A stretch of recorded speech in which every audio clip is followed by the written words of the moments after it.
saludo a dos amigos de la casa, saludo al maestro, al sensei, escritor y analista político Ramiro Padilla Tondo. Querido Ramiro, te saludo con mucho gusto, ¿cómo estás?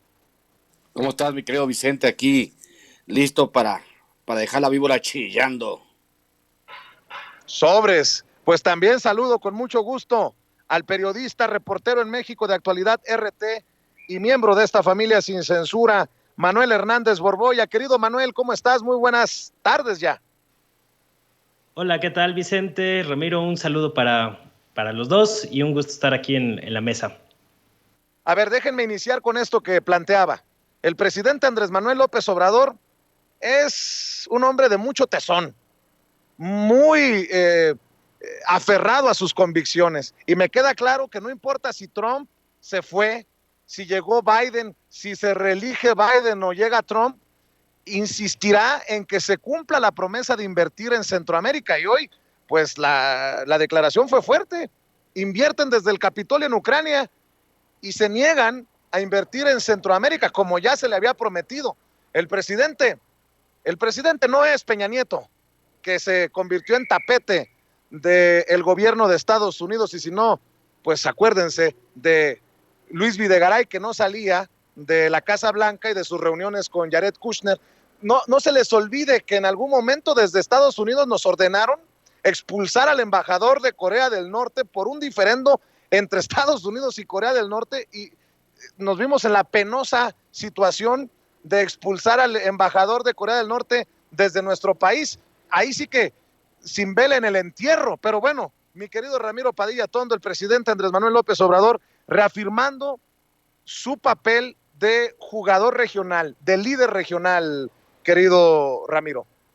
Eh, la, la verdadera naturaleza de Estados Unidos ha sido siempre la del complejo militar industrial. El complejo militar industrial es el que determina dónde se invierte el dinero en el mundo. Es un jugoso negocio de 30,000 millones de dólares porque se reactiva, sobre todo en una recesión y en un proceso económico tan difícil que hay en Estados Unidos. Si nos atenemos obviamente a la historia, y hay que recordar que el concepto de república bananera nace de la idea que tiene Estados Unidos de colonizar y de poner y quitar gobiernos en Centroamérica, y ellos son causantes en gran medida de la gran crisis humanitaria que se vive en Centroamérica. Hay que recordar, por ejemplo, cuando el presidente guatemalteco Jacobo Arbenz quiso darle tierras a los campesinos guatemaltecos en detrimento de la United Fruit, ¿no? En Estados Unidos, y eso hizo que el gobierno de Estados Unidos eh, sacara del poder a Jacobo Arbenz. El ejemplo más cercano creo que es el de Manuel Zelaya en Honduras.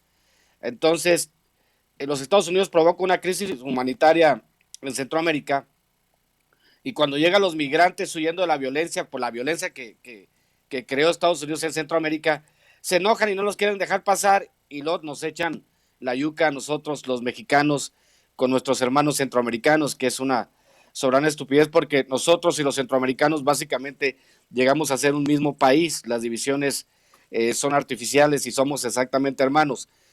Pero en el tema de la ayuda a Centroamérica, pues sí, es un tema de seguridad regional, como tú lo planteas, porque habría que entender que ya va siendo hora de que creemos una zona libre entre México y Centroamérica, y que nos ayudemos y que esa ayuda llegue. Obviamente la hipocresía de Estados Unidos está en su máximo esplendor, pero también hay que entender el factor económico de los Estados Unidos. A ellos les reditúa mucho, eh, reditúa mucho la idea esta de vender armamento, porque a eso se han dedicado toda la vida, a invadir y vender armamento, mi querido Vicente. Así es, Manuel Hernández Borbón.